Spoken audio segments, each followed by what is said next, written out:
It's the pub with no beer.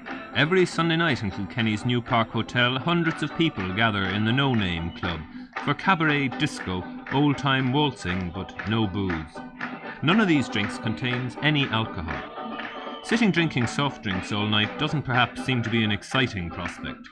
But the No Name Club specialises in soft drink cocktails, like the Pussyfoot, the Cinderella, the Bloody Shame, which is a Bloody Mary without the vodka, the Pink Panther, the Sweet and Low.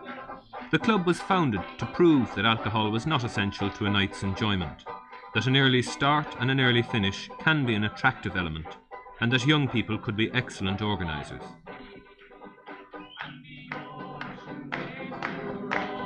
Michael Ryan asked hotel owner Bobby Kerr how the club started. 4 years ago, I went down to listen to Tommy Murphy giving a little speech in Temperance Sunday, and he made the point that there should be a pub without beer. I thought he was talking a lot of nonsense, and I sat back when I heard him saying a few more things, and I said, how do you make money out of this? So from there, I saw Tommy Murphy afterwards, talked to him. He happens to be a priest, a dynamic young one. He played hurling for Kilkenny.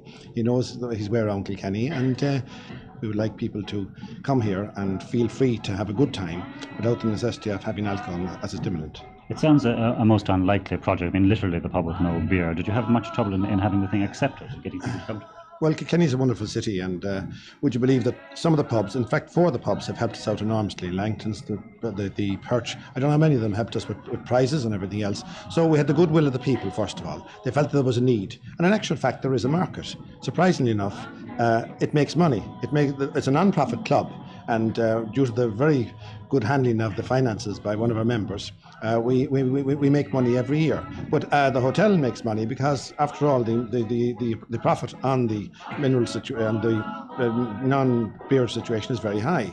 And we've managed to get 63 non-alcoholic drinks here so far. We're aiming for 100. And we think that there's not as many as 60 drinks in an ordinary bar. There's about 50.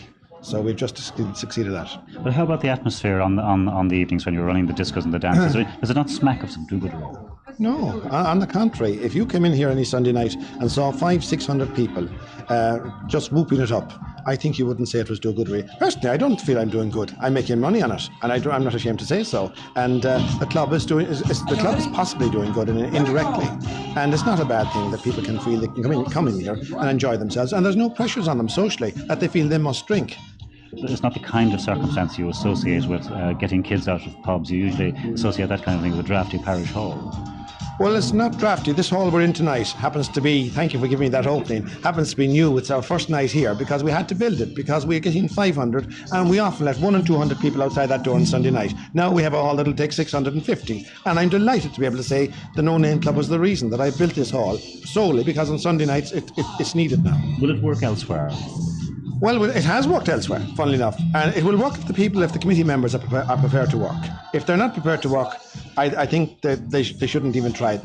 I think there's something like 150 man-hours per week on the committee meetings, and then there's commitment from all the committee, and indeed all the hosts and hostesses, that they give every second Sunday night free of charge. They come in here at 6 o'clock, they start to work, get the place ready, and they do it in a very professional way. So, with a lot of hard voluntary work, plenty of entertainment, and the backing of a profit-minded businessman, it's a success.